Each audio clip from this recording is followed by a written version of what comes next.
You're listening to Frankly Speaking Sports with Larry Frank on Northeast Streaming Sports.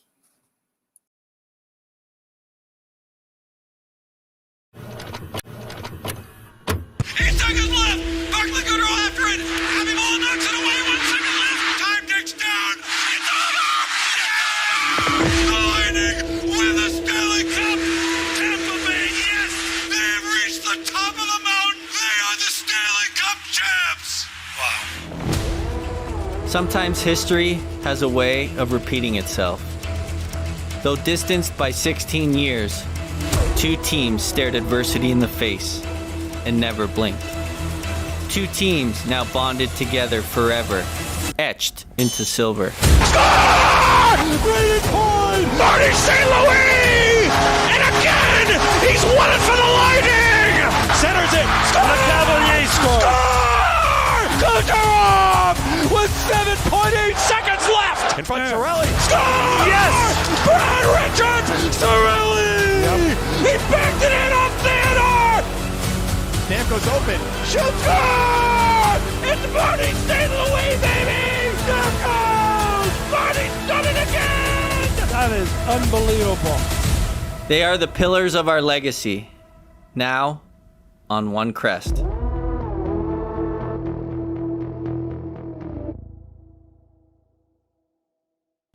Good evening, ladies and gentlemen, and welcome to another episode of Frankly Speaking Sports. I'm your host, Larry Frank. We want to welcome you in today to a very, very special show. Boy, do we have an unbelievable show for you today. Hopefully, within a couple of minutes, we'll have our Lightning Insider. He's a radio talk show host at thunderstrikers.com. We will have Joe D'Angelo talking some Tampa Bay Lightning hockey. That's right, Tampa Bay Lightning hockey to start off with. Then later on this evening, in about 30 minutes, we're going to have former relief pitcher, threw for the New York Mets from 82 to 87, was on the World Series champion team for the New York Mets. Doug Sisk will be joining us as well. So we got lots and lots to talk about. I'm just making sure right here that all our friends are able to get on tonight.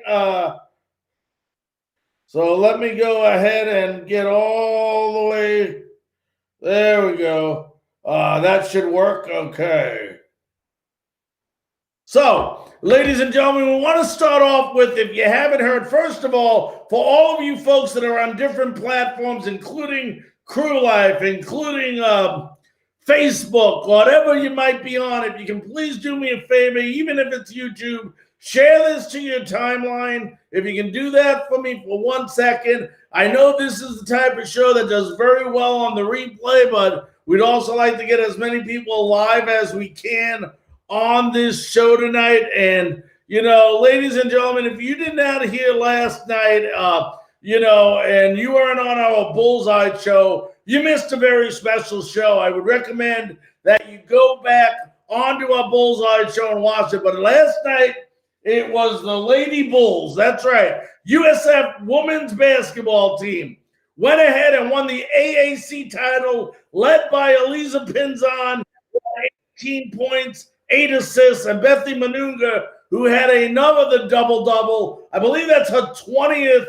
in her career with USF. She had 13 points, 11 rebounds, as the USF women's team has won the AAC title. What does that mean? Well, besides winning the title, it means they will be the number 1 seed now in the AAC tournament, which will be starting up later next week. And obviously their chances, with only 2 losses on the entire season, they will be in the women's NCAA tournament.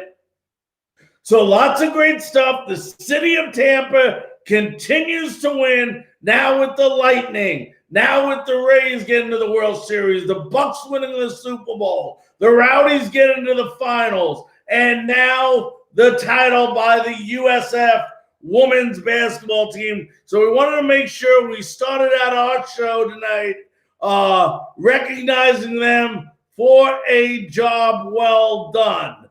So that goes without saying. Now we want to go ahead and update you some on the Lightning. If those of you that did not hear because you were watching Bullseye last night, and there was a lot going on, obviously, with the women's title, winning the title. But the Lightning went on again to win, 2-0. They are now 15-4-1 on the season. 5-game winning streak for the Lightning. Yanni Gourde, Andre Palat, each had a goal. Andre Vasilevsky, 28 saves, his third straight shutout. He continues that scoreless streak that we've been talking about, which is now up to 200 minutes. And, I was talking about this last night or the night before with you, and I said it seems like the Lightning are not allowing, after they got in that little slump, they stopped allowing people to push them around. And last night was really no different as we watched this game, of all people to get in a fight last night. Let's go ahead and see who did. And then that turned into a close call, a turnover for Tampa Bay, and now there's a penalty upcoming, and Braden Point dropping the gloves. And a heated bout in the corner. There was a penalty before. The gloves were dropped between Point and Andrew Cogliano, two guys that don't do that often. Well, the penalty, I believe, was going to be on Point, who was incensed that he took an elbow or a high shot from Cogliano. It was a real funky play in the corner because the zebra, the stripes, got involved positionally. And I don't think Point could see that Cogliano was coming in. He turned around, took the high hit. They gave it the death stare, and then the more active puncher in it was Point, although Cogliano. Yeah, baby, you gotta love it. You gotta love the intensity of this team when it plays hockey like that. Besides winning, fighting, getting physical, penalty killing. I mean, every single thing you can think of, they were doing it. And we should be moments away. Like I said, I thought we had, let me check here. I guess we don't yet. But Joe was just on. He must have fell off.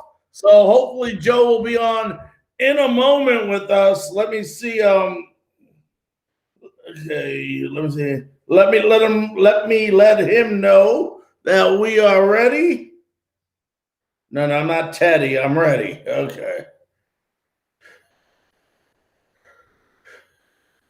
All right, so we should have him hopefully on in the next minute, and we'll be talking to him live about the Tampa Bay Lightning. But, great goal, Gordon, like I said, Palat, third straight shutout, and this team is starting to play well. We talked about it a couple of games ago. They are the number 2 team, I believe, in the NHL, a number 1 team in penalty kill right now at 88.1%.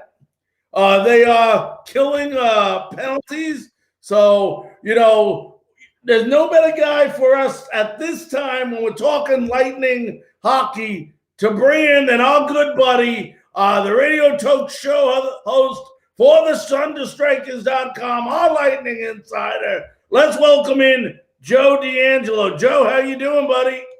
Larry, how's it going, my friend? Oh, buddy, anytime we're winning and we're playing well, it's doing great, Joe. And Joe, last night was no different, my friend. I mean, you got to talk first about Andre Vasilevsky. 200 scoreless minutes, third straight shutout. What can you say, Joe, about the zone that this guy is in right now? Just amazing. Andre Vasilevsky, without a doubt, is the greatest goaltender in the NHL. I mean, Vasi began the 3-game shutout streak on February 22nd when he blanked Carolina in 3-0, and then followed up by a 5-0 over the Stars, and then just an absolutely incredible performance again, 3 in a row. Vasi has now made 73 saves He's also the 70th goaltender in NHL history not to give up a goal in 200 straight minutes of action. That is absolutely incredible when you think about it. This guy is just like exactly a goal god. Now, we watched the Stars the last couple of games. What is wrong with? I mean, I know it's a different concept this year, different teams you're playing, but they're 6, 7, and 4. This is a team that went to the Stanley Cups versus our Lightning last year. Is this just a matter of them not playing well, or is this just a matter of the teams playing against them playing well? Well, you can dice it up in a few. Joe, we lost you. You're gonna have your camera went off and you kicked out. So I know you can hear me, but the fans can't hear you. If you can kick back out and come right back in, I would appreciate it. So Joe's gonna come right back in. Something on his camera must have kicked off, but he'll come right back in for us, folks, and we'll talk about that question. Want to remind you, in about 15 minutes, we're going to have also Doug Sisk, 1986 World Series relief pitcher for the New York Mets, will be joining us in about 20 minutes. Boy, what a conversation that should be. What a crazy team that was. But we are talking Lightning hockey, and Joe D'Angelo is coming on right now. So as soon as he gets his camera up here and back on, we will bring him live. We've been talking about Andrei Vasilevskiy. 3 straight shutouts, folks. 3 straight shutouts by this guy. 200, you heard him say, scoreless minutes of hockey. When you talk about insanity, in this case, it's okay to be doing the same thing over and over again, but we are getting the same result. And it is okay because he isn't allowing anything past him. We're inside of Joe D'Angelo, show talk host for the Thunderstrikers.com. He is logging in right now. Takes about a minute to log in, so bear with him, folks. He's been on our show before, so we know he definitely knows how to get on. That's not a problem. So he should be coming up in 1 second. As soon as he does, we will bring him back on with us. But the Lightning now are 15-4-1. The Stars moved to 6-7-4 on the season. So not a very, very good start for the Stars. But your Lightning are now 1 point ahead. And we'll talk to Joe about that in a minute. 1 point ahead of the Florida Panthers in the Central Division. So let's bring Joe back on now. And Joe, thank you so much for coming back on. So talk about the Stars. You were saying, dissect that for us. Wow, like I said, that could be diced into several different slices. They have some real issues, real problems right now. And this is not the same team that we remember from last year when we met them in the Cup Series. They definitely have some issues. They're not getting the performances that are needed. And, don't forget now, they have not played that many games due to the fact that they had so many members of the team on COVID. So these are some of the things. They're not excuses, but they're certainly not the same team that we met last year. We're just totally dominating them in every facet. Now, one of the things I want to ask you is, it seems like the emergence, and maybe not so much last game, but a couple of games before that, of Goodrow. All of a sudden, of the last week, he came back, and then Cirelli as well, as soon as he came back, made a sudden impact. It seems like everybody on this team, Joe, is contributing, whether it isn't points, it's assists. It's not assists, it's on the defensive side. Look at Hedman.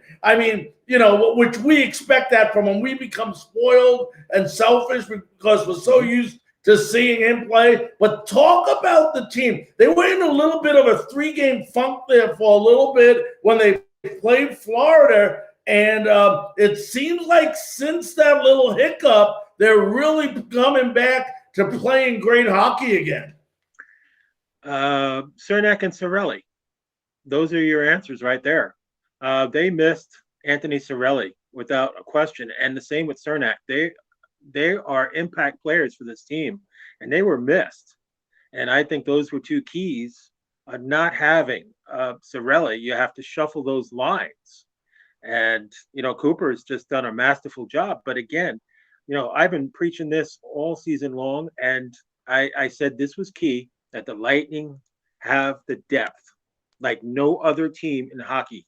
And this is why you have success like this, is because you have depth. If one or two guys go down, you never have to worry because you have guys that step up all the time. And Barclay Goodrow has just been such an asset since he's been with us. And, Yes. Again, you got to credit JBB for holding this team together. Yes, we did lose a few guys, but you know what? It's worked out where, we can go to the crunch and say, let's bring up some of our younger talents. And, it's worked out very, very well. They come in, they fill in, they do a great job. We've seen what kind of results we've gotten from these kids. And, again, this is what I preach for the Lightning following them, is the depth is absolutely incredible for this team. And teamwork is obviously contagious as well, because like you said, these guys come up for whether it's a game or whatever it is, and they just produce. Colston, and just to name one right there. But, let's first of all go to the defensive side of things. We know about Hedman, Sergeant Chap. What an incredible year he's having so far. Joe, this penalty kill, 88 point, and not including last night, 88.1%. Let's put it in other terms. Less than 12% of the times other teams score when they have a power play. That is just ludicrous when you think of that number, isn't it? I'm telling you, I cover the team, and I never get tired of these stats because I stay right on them. Just to update on their 5-game win streak, the Lightning have outscored their opposition 17-3. They've connected on 29.4% of their power play opportunities over that stretch. And here we go. Here's the upgrade. Over that stretch, they have killed 94.7% of an opponent's power plays. How about that? Wow. So what is the key there? What is the key, Joe? What do you see that is? I mean, obviously there's a number of guys, but if there's one thing that you can see when you're watching these games and covering the team, what is it about this power kill, this penalty kill, that is so fantastic? Again, it's structure. I feel like, when one guy goes down, you're okay because you have another guy equally up to the task. You're getting foot in a little bit more often now, and he's starting to get comfortable. You're getting really good play from Rutta. Everything is, again, you've seen they had a hiccup there, and they lost a few games, and then you got Cernak back, you got Cirelli back. Those were key players. And especially Cernak, he'll hit with people and he'll hang with people, and the defense is key, as we all know. And the penalty kill is just phenomenal. I mean, 94.7% is absolutely incredible, killing off these power plays. And this is why the Lightning win so many games. And of course, you can't win without Andrei Vasilevsky. And just to give you a little insight, going back to Game 6 of the Stanley Cup Final against Dallas, Andrei Vasilevsky has 140 consecutive shutout minutes against the Stars. Incredible. I mean, and like I said, I love stats like you do. And when you think of it, it makes it more amazing when you put the numbers in front of the amazing. We know he's playing well. We see that. But when you put those numbers out there, it's even more amazing what he's doing. Now, how about the physicality? I mean, we're seeing the team show. We saw Maroon the other night. Of all people, we saw Braden Point last night. I showed that clip. We're showing people are not afraid to mix it up this year. It seems like the Lightning are saying, all right, you want to give it to us? We're going to go ahead and not be intimidated, and we're going to give it back to you. Larry, that is a fact. I love the aggression. I love Cooper really backed up a point.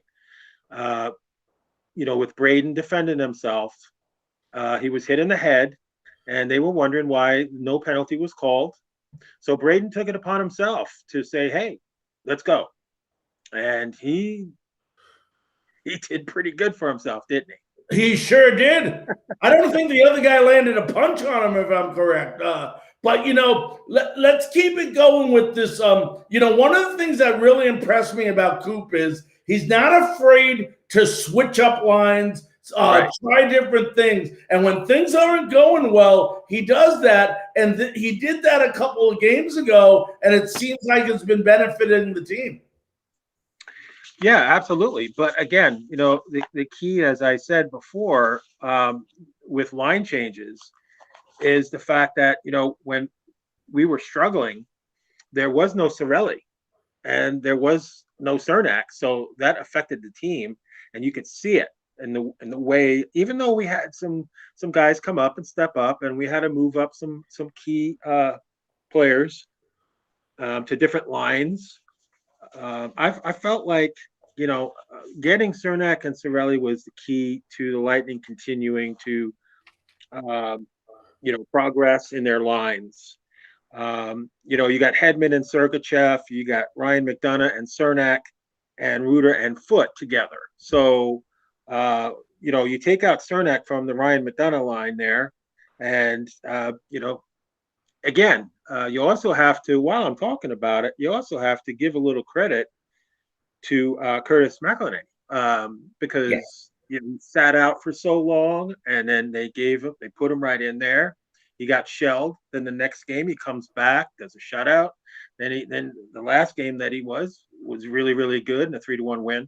So a lot of that is the Lightning stepping up for Curtis and backing him up as well and playing good defensive hockey. So those are keys as well. When we have Vasi out, you have to step up your efforts and help him McElhinney out too. To be fair, because you don't want to burn out back. I know you mentioned a couple of guys, but so far this year, with 20 games in, as far as the Lightning have played, who has been for the Lightning to you the most pleasant surprise? I mean, we know what Vasilevsky brings to the table. We know he's going to do it. But who's been a surprise? Maybe somebody you weren't expecting to, play as well as they've been playing. You think about that, and you see a lot of guys that you expect to step up and perform every game. I would say Matthew Joseph has been a key spark plug with that speed of his. He's turned it around, no question. Right now, how have you been? I mean, a lot of questions during the offseason about whether even Steven Stamkos was going to come back and play this year. Mm-hmm. How pleasant of a surprise has he been for you? Well, he said that he was ready to go and he was 100%. And what we're seeing from Steven Stamkos is exactly as close to 100% as possible. Teams are so focused on, making sure that they cover Steven, because if he gets alone on that, he's going to get an automatic goal. So they're focused, like Dallas and Carolina, they're focused in on him. Meanwhile, you have other guys like Andre Palat who have just been having an amazing season this year. So, where's the weakness when you're focused in on the big guys, and then you got a Palat that's very, very dangerous in front of the net. And of course, they're focused in on Braden Point. They're focused in on Steven Stamkos. What happens to Palat? And then some of these other guys that are stepping up. And Mateo Joseph's got an unbelievable speed. So I would say he's the biggest shocker for us with his performance. Just above and beyond right now, and he's earned it. He's earned his shot to stay with the club. Hold on. You're going to have to come in one more time, Joe. I'll give you, all right, I'll ask you a last question. I'm sorry about that. All right, Joe's going to come right back up. I must have hit the wrong button there. So that was my fault, not his. So I do apologize to him there. Joe will be right back with us. There he is. Let's bring him right back in. Joe, that was my fault. I hit a button by accident. So that was nothing with your computer. Joe, let me ask you this question. Panthers, or one game ahead of the Panthers. First of all, it's a two-part question. Are you surprised by the play that the Panthers have been playing this year, or do you think it's just a result of the Central Division, the way it's been aligned this year? That's a very good question. First of all, the Panthers have improved. I've been impressed with the play. I wasn't expecting them to be as good as they are, and I still feel like their goaltender is a little shaky, and sometimes I see reality coming in with the Florida Panthers. Can they hang with us? They're playing us tougher. I will say that, but I don't really feel like they are a number one team right now in that division. I feel that the Lightning are definitely better than these other teams. We're proving it. The Canes are playing us tough. The Panthers are playing us tough, but I really feel like we are the team to beat. There's no question about that. Larry, I wanted to follow up what you were saying before through the 20 games.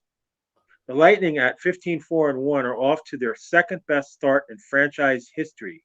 Only the 2017-2018 squad registered more points through 20 games, 32 points, 15-3-2.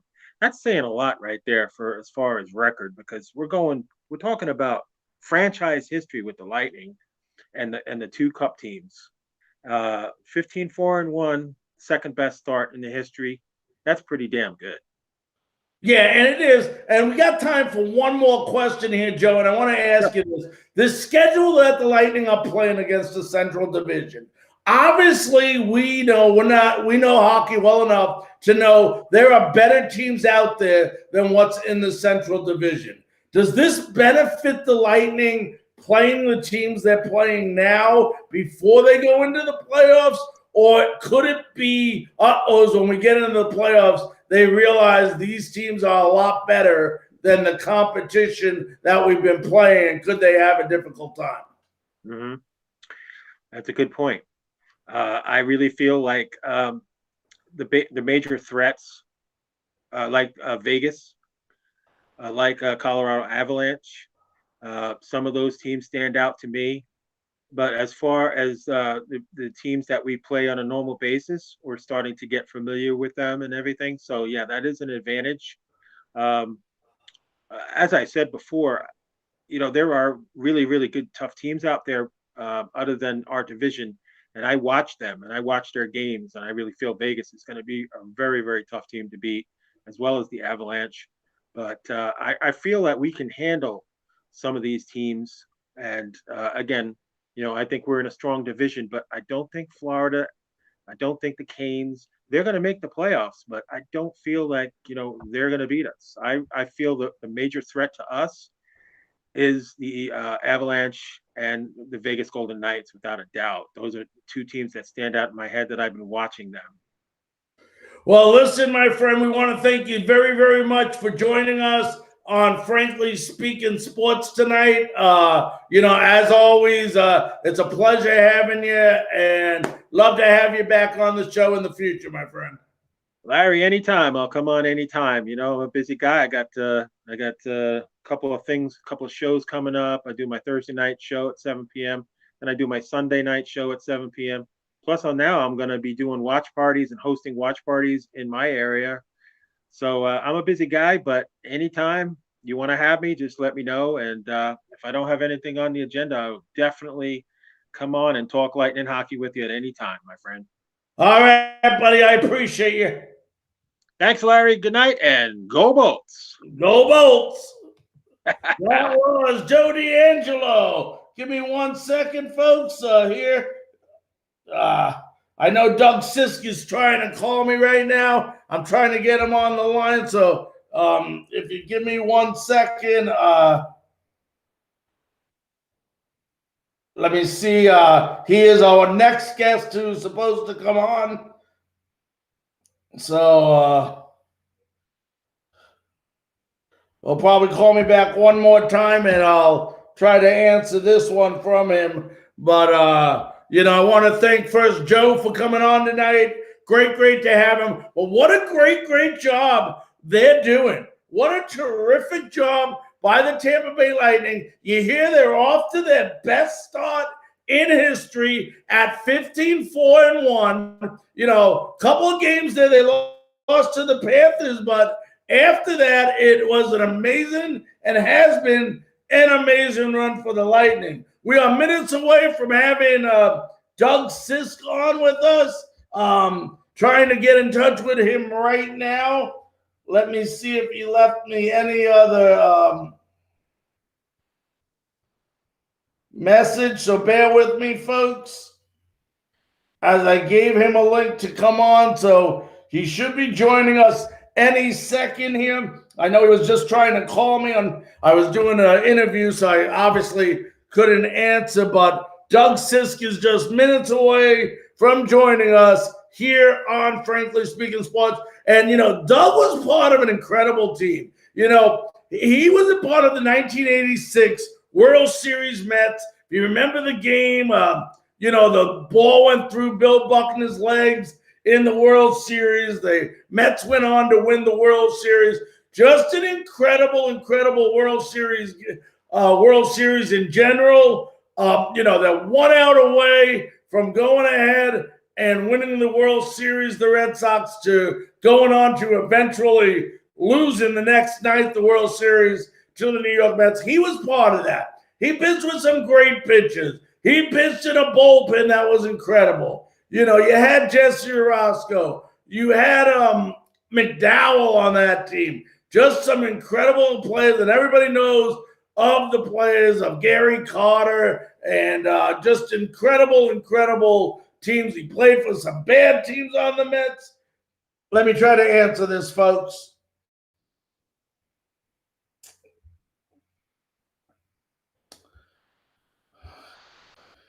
Hold on 1 second, folks. Sorry about that, folks. Hello? Hello?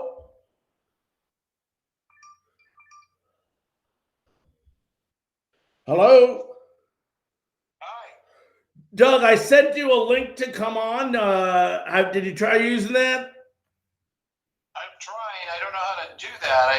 I guess I just press on it, and what? And just follow the instructions in. It should say, it should tell you to walk right through it, to go ahead and accept app, and so on and so on. All right, I want to try, but I don't know if it's going to work. We'll see. Okay, Doug, if that doesn't work, text me your phone number just on here, and I will give you a call back, and we'll do the interview over the phone. Okay, let me give you my phone number anyway. Well, I'm on the air, so I don't want them to hear it on the air. Got it, buddy. All right. Okay, buddy. Bye.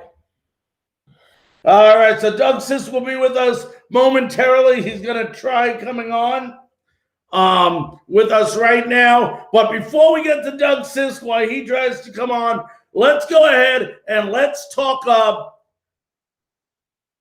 Let me see if this is on. Yep, microphone, everything's perfect for him. Okay, good. But, today a lot of excitement around Tampa Bay Rays baseball. Right behind me here, Wando Franco. Deep fly ball, deep right field, way back, it's gone! Home run! George Jetson, that's up your way! Holy cow, what a shot! That was Wando Franco hitting a home run to right field early in the game for the Tampa Bay Rays. Now, you know what, folks? It's early. You're getting too excited, okay? But excitement is good. Excitement is really good. Okay, good. It's amazing. This kid is going to be good. And a lot of questions come up. Where do you play Wando Franco? Does he play shortstop? What happens to Willie Adames? Does Willie move? Or does Willie, who's been learning to play an unbelievable shortstop, go ahead and does he we move Wando over to second base, Wando over to third base. Lots and lots of things that can be done on this team. But, you got to remember there is a business side of sports. It's an ugly side of sports sometimes.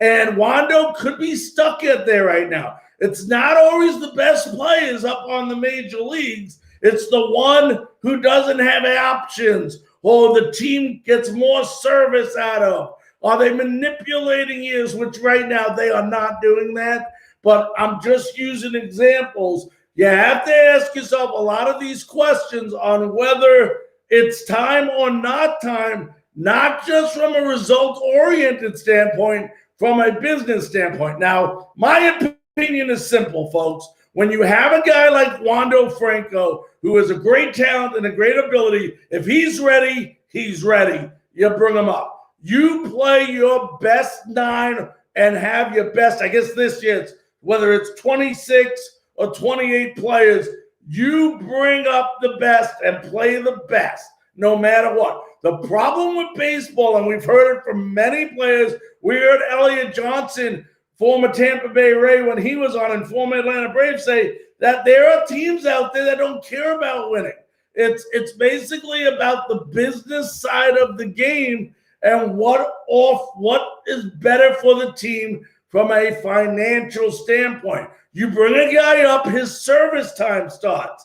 Now the clock is ticking. You only have so much time with him before you have to pay him his second contract. And a lot of the times, that second contract could be the best opportunity for you to make money. It definitely is in the NFL, but we're talking baseball right here. So lots and lots of things that they have to decide upon before they bring Franco up. A couple of the things are going to be, do they need him right now? It's going to be, do they need him? They definitely want him, but if he's not ready, they're going to give him time to develop. Well, Wando Franco, with an incredible home run earlier today, got the fans going crazy, as you heard earlier. But just an incredible young man with an incredible talent. They have a lot of young players on this team, the Tampa Bay Rays. And it's going to be an exciting year for the Tampa Bay Rays. We're going to break the Rays down more in the near future. It looks like March 29th is the day we are going to set for our baseball preview. A couple days before the season starts, we're going to have some special guests on for you so that they can go ahead and come on and talk, especially about the American League East. Everybody's talking about the Yankees, the Yankees, the Yankees, the Yankees. The Yankees probably have more questions than any other team when it comes to a pitching staff right now. Any other team. No if, and, or but. So, we'll talk about that. We'll talk about the emergence of the Blue Jays. We'll talk about the Red Sox. We'll talk about the Orioles. But March 29th is going to be our baseball preview. Mark it on your calendars. We'll try to get some special guests. We may do a longer show due to the fact that, there is going to be more content to talk about. Let's see if we can go ahead and now get our good buddy, Doug Sisk, former New York Met. Let me see if I can get him on with us. Let me bring up everything this way.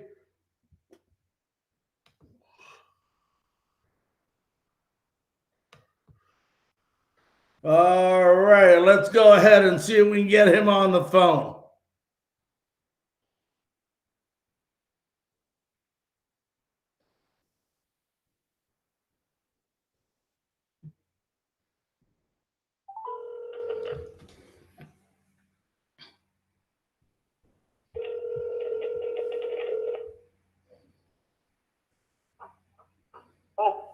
Well, ladies and gentlemen, it is my great honor, thrill, and most of all pleasure introduce to you former New York Met relief pitcher, pitched in the 1986 World Series, was a member of the New York Mets during the World Series years. Let's give a big welcome to Doug Sisk. Doug, how you doing tonight? Hello? I'm doing good. Thank you for letting me be on. Oh, Doug, thank you so very, very much for coming on tonight. Sorry about some of the difficulties you were having with the computer, but this is fine. We got you up. You can hear us. We can hear you. Let me ask you, let me start out, Doug, a lot of pitchers, they're nervous when they come out of the minor leagues and they have to pitch that first game in the big leagues. So you decide that your first game, well, not you, but they decide it's going to be on Willie Stargell night in Pittsburgh, where they're giving gifts away to Willie Stargell, and you have to come in the ninth inning. How vivid is that day when you made that MLB appearance? Yeah, I was called up from Jackson, Mississippi, which was our AA affiliate, and I showed up at the club in Pittsburgh, and I had no idea that this was Willie Stargell night. Of course, that's all I've ever seen, him as being on TV, and obviously the stadium was packed, which is, not too unusual there sometimes, but we got into the eighth inning of the ball game, we were losing, and George Bamberger put me into the game. I got the first guy out. I think it was Jason Thompson, Bill Matlock, and then timeout pinch hitter Willie Stargell. I went a couple balls and no strikes at him, and they started booing me, and then I threw the ball down the middle. We got a base hit. So that was the first base hit I gave up in the majors, and I suspect it might very well have been one of the last hits that Willie Stargell got. Yeah, and that wasn't one of the only things that happened to you that was pretty ironic. I remember that, I believe it's 1983, you had a great, to 82, what you did play, and you did well for the Mets in relief. Joe Bamberger calls you into the office as if he is going to send you down to the minors instead of starting the season. Tell the fans about that. Oh, my God, I can't believe you found that. No, really what had happened, it was about a day or two before we were breaking for camp, and called me into the office. This is I was in a place called Stengel Field. It's an old facility in St. Petersburg, Florida, so everybody could hear anything that was going on in the manager's room. And he called me in there and he says, "Hey, Doug," he says, I gotta tell you, he says, "You had a great spring, and boom, boom, boom, I'm gonna have to send you down, and I really didn't want to, but I'm gonna have to, and and he says, "What's that mean?" He goes, "Well, do you have anything to say?" And I says, "Not really, George." And he goes, "Well, because what I had to say was a crap. Just stay in and get a great spring, and let's go win some ball games." And that's what he said.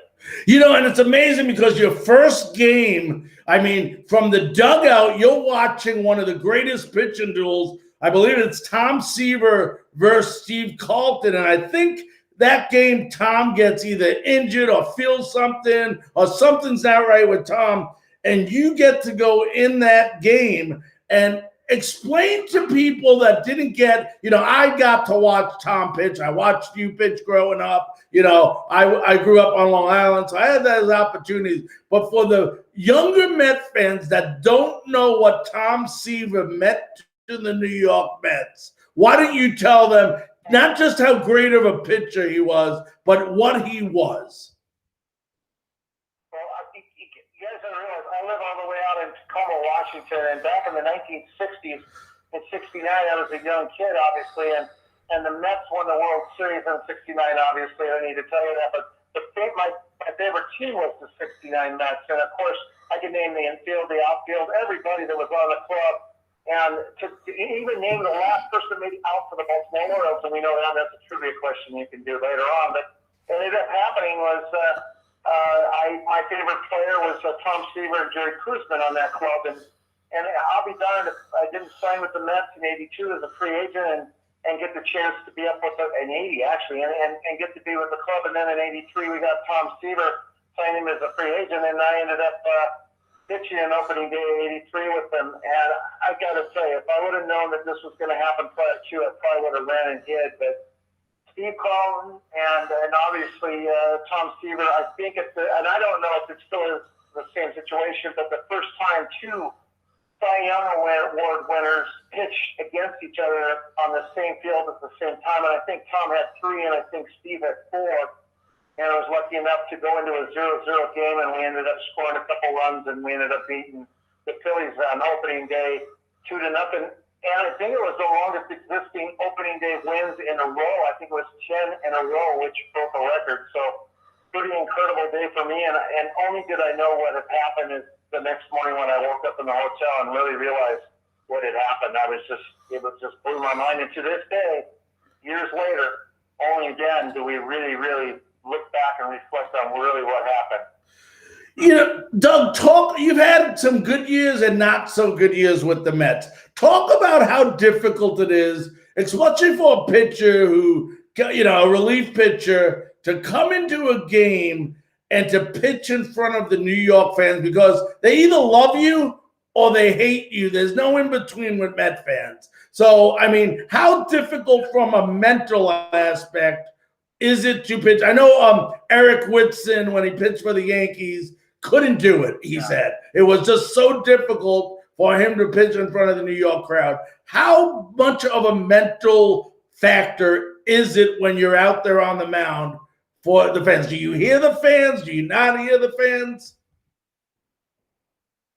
Well, back in '83, '82, we didn't have a ton of people at the ballpark, but you could see that the team was going in the direction that we were going to start winning some ball games. And as we did, we started getting a lot more fans at the games. And we were National League Game of the Week and all the time in '84 and '85 and '86. So we pretty much got used to it. But, playing and having really great success through the minor leagues and the first 2-3 years in the big leagues with the Mets, God, I didn't know any adversity. I mean, I really didn't. And there's a lot to be said about that. But and all of a sudden things just weren't clicking out right, and I just wasn't, things weren't working well in '85, wasn't pitching well, and my arm was bothering me, and I just kept pitching through it. The fans were all over me. They're all over Davey. They were all, and they wanted to change, and at that point, it does get to you. It does after a while. You try to block it out. You try to, you're used to people. You're used to being there listening to all the fans and all. But after a while, yeah, it does play on your mind a bit. But the true Met fans are the ones that stick out, and they're the ones that are always going to hope that you win, and they hope the best for you. Yeah, and during that 1986 year, when did you personally feel that this team had what it took to get to the World Series and win it? Well, I got to tell you, after '85, we won a lot of ball games in that year, and then coming to spring training and having Davey Johnson and Frank Cashin sit right there in spring training on that day and say, "We will win, and we will win by a lot. We are that good." And secondly, if everybody pays attention to what they're capable of doing, we will win. So you guys just stick to your guns and let's play the game. And that year, we had a woman that dealt with us as far as the media side. Her name was Andrea Kirby, and she did mock TV and interviews for a lot of the players on that club to make sure that we were prepared for, after the game interviews and things of that nature. So the club knew it. The organization knew it. Our organization through the minor leagues all the way to the big leagues was solid. And we were winning. I mean, we had great pitching coaches through the minor leagues all the way to the big leagues. And we knew that this was going to happen. And, it needed to happen in the city of New York with the players that we had. So it was all there. And they told us, we fought it, and we went out and everybody played the best they could, and it happened. So I remember, I think we clinched the division sometime in really early September. I think St. Louis was behind us, and they were the second place team by 30-some games. So it was really incredible to see it happen. Now, you had a bunch of characters on that team, obviously, Doug. Let me ask you, how much fun was it to be around the guys that made up this team in '86? We had the groups that were checks and balances. But, and I've always said this, and so is my good friend Danny Heath. And if we had cell phones back then and things of that nature, and the media the way that they are, we always used to say fake news, by the way. But anyways, we would probably, half of us wouldn't have been able to go play the game because we'd all been either in jail or in some other capacity. But it was a lot of fun. It was fun to watch the guys do their thing. It really was. It was a very quick season, if you can believe that. I mean, it just went by so fast, and everybody was on their course. There was a competition between everybody. Everybody wanted a piece of the Big Apple, and everybody wanted to fit in the way that they could, and it was a good competition. But yeah, it was incredible. We had Roger McDowell, who was always into something, and then you had the real quiet guys over there, and you had the media, which was on the plane all the time, 10, 15, 20 beat reporters that were watching us on the plane. So we really had a lot of fun stuff, and they got along with us as well. So it was a good balance of everything. How good was that bullpen? I mean, you had McDowell, Orozco, yourself. I mean, you had a lot. That bullpen was pretty solid, wasn't it? You look back, and in fact, in 1982, when I was called up, and then in '83, Jesse Orozco and I were the first tandem to have double digits in saves in '83 and in '84, which you're not going to see probably anymore. But after, I had a disastrous year in '85, and Roger McDowell you could see that in spring training. I mean, the kid was phenomenal. He had a great sinker. He could good athlete, good kid, perfect mannerism to be a relief pitcher. And you add him to the mix, along with Jesse, myself, and our left-hander. And then you got Randy Myers in the wings too. Not a lot of people remember that Randy Myers was on that club for a bit, and that's another story. Obviously, getting the World Series rings and all. But Randy Neiman, being a lefty like that, he could start and relieve. So we had a lot of guys, and our starters were going so deep into the games that we really didn't need anybody other than a starter and a closer. And the closer back then was the guy that went 3+ innings. Right. So, things have changed a lot. Yeah, I mean, my first year, I think in '83, I threw well over 100 innings, and I was a closer with Jesse, and I had close to 15 saves. And an run average of around 2. Now, gosh, that's 2 seasons for relief pitchers. So things have changed a lot. Yep, and we're going to talk about that in a minute. But before we get into that, talk about Game 6, 1986 World Series, 2 outs, and the amazing comeback. Tell me of just the mindset of everyone. You're 2 outs, you're 1 out away from losing the World Series, and then the miraculous Game 6. Yeah, it's a very.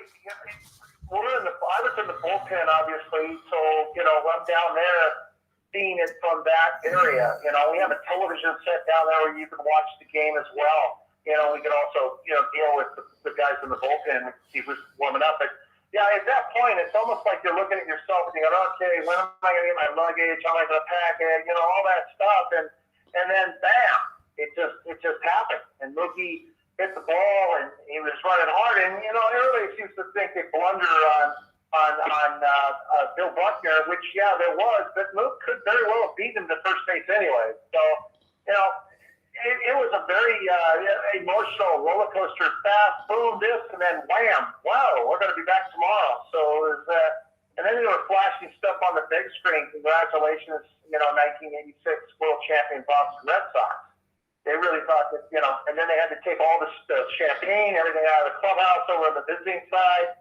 And it just happened so quickly. There was a lot of moving parts to get back to ready for the game the next day. Talk about today's game. You were just doing that, Doug, where relief pitches and starting pitches went so many more innings than they used to. I mean, it was nothing to see, no surprise if you saw a complete game in the mid or early 80s. Whereas today, if you see one, you probably have a heart attack because you're seeing one. And then the relief pitches, I mean, if forget about them going 3 or 4 innings like you did so many times. Sometimes you're lucky if they were able to go one batter before there's a switch. What do you think of the game today from a pitching standpoint versus the time when you played? I mean, I gotta, I talk about it occasionally, but for me, we wanted to win. That's the bottom line. We're there to win ball games. We're not there to fill in our role. We're there to win, and whatever it takes to win, we win. I mean, I recall having a day off in San Francisco and then flying home to Seattle and spending the day there with my parents, and then flying back the same day of the game at a doubleheader in San Francisco and get the win in the first game and a save in the second.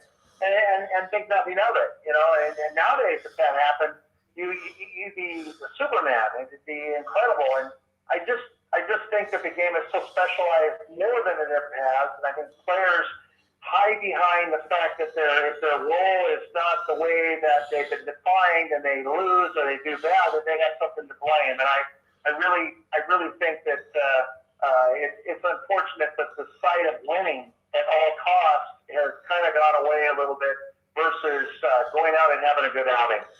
Now, I'm going to ask you this because you are a pitcher, and you'll understand it, Doug. And I ask anytime I have a pitcher on, I ask a similar question. But when you look at today's game of baseball, do you think baseball, the owners, the GMs, the managers, do you think more pitchers are getting hurt today because their arms are not as strong as they were when guys like you played, because they're not built to go anything extra than what they are used for, where back then they could stretch you out 3 or 4 innings and it wouldn't hurt you. Whereas today, if they tried that, the next, it seems like today everybody's having Tommy John surgery. It's almost like a prerequisite before you get to the major leagues. Yeah, I look at that. I'm with you. I mean, I listen to commentators talking about pitch count. I listen to all that all the time. And about us, I mean, if they would have done that, I would have been on the deal a long time ago. But as far as the fact that some of these guys, I think, are extremely great mechanics. I mean, you're seeing a lot of these guys coming out of college and coming out of high school and all that with professional people dealing with them as far as their mechanics and all, and they're turning into a one-sport player. I don't think they're what we called back then country strong. I don't think they're guys that played other sports as much, and they've got more strength and all. I think they're strong as far as what they do, but I think I've never heard the muscle before, the oblique muscle. I mean, we didn't have that back then. Anytime we were hurt, we put ice on it, and there's just a lot of things that managers are. I hate to be cruel about it, but a lot of managers are guys that didn't even play Major League Baseball. There's a lot of general managers that didn't play professional sports at all. So these are the guys that are making decisions on athletes, and they're relying on people in the minor leagues to deal with these guys. But I'm with you. I don't think there's a lot of arm strength as much as there used to be back in the day. And I think that these guys, great mechanics and such, but I don't think they're just as strong as some of the guys back in the day that played other sports. Well, let me ask you this before you leave, my friend. Do you still follow baseball today? Do you follow the Mets? I don't as much. I mean, I do get them on Facebook occasionally, and I see some stuff. I mean, I saw where what's his name? Thor. They're tall right-handed pitcher. I guess he's doing okay. Again, that brings me to the point. I mean, the guy is great body, great arm strength, good-looking guy. But why is he hurt? I can't understand that. But no, I don't get a chance to follow him as much as the new ownership. I hope the best for them. I really do, because they deserve it. And I think at some point down the line, back in the day, you used to be the Mets against the Yankees as far as crowds, and I think there's enough room for both. Yeah, no doubt about that. Well, listen, Doug, I want to take this moment to just thank you so very, very much for being on Frankly Speaking Sports tonight. It was a pleasure having you and reminiscing about the 80s. Anytime, you guys. I hope the Mets get it going this year. I'd love to watch them on TV as much as possible, you guys. So thank you for allowing me to be on the show. And hopefully when this Corona thing gets done, 86 team will come back and do some autographs in New York. That would be awesome. All right, my friend, be safe, okay? Thank you, sir. Bye-bye. All right, ladies and gentlemen, that was Doug Sisk, former New York Met relief pitcher. Great, stories. You got to hear him. You got to listen about the team, the characters on the team. But, you got to hear about pitching today. You got to hear another pitcher say that, I don't want to put words in people's mouth, but due to the fact that these general managers, these coaches, they are not necessarily growing these young men that play baseball into strong enough people to withstand some of these arm injuries, because they don't go more than one batter. They don't go more than two batters. You see a relief pitcher go more than one inning, you're in shock over them going over one inning. It's just amazing how they are hurting. You never heard of the oblique injury. The reason, it's simple, folks. Whether you like it or not, the bottom line is players in the 80s in every single sport, and there's more sports than I'm naming, but from football to hockey to basketball to baseball, was so much tougher than the athletes, women and men, than they are today. Today, I'm sorry, they are not tough. Okay, any little injury or stub toe or scratch on the arm, they're going to take a day off and not play. Okay, you didn't see that back then. Like Doug Sisk said, how many times we saw the same pitcher win a game in game 2 of a traditional doubleheader at Shea Stadium or Yankee Stadium or whatever stadium the teams were playing at? So often. How many complete games did we see when we did that breakdown of the 75 Yankees to the, I think it was the 2019 Yankees? It was a total of 70 complete games by the Yankees pitching staff, something like that, in 75 to 1 complete game in 2019. Just incredible. Ladies and gentlemen, we want to thank both our guests tonight for being on the show.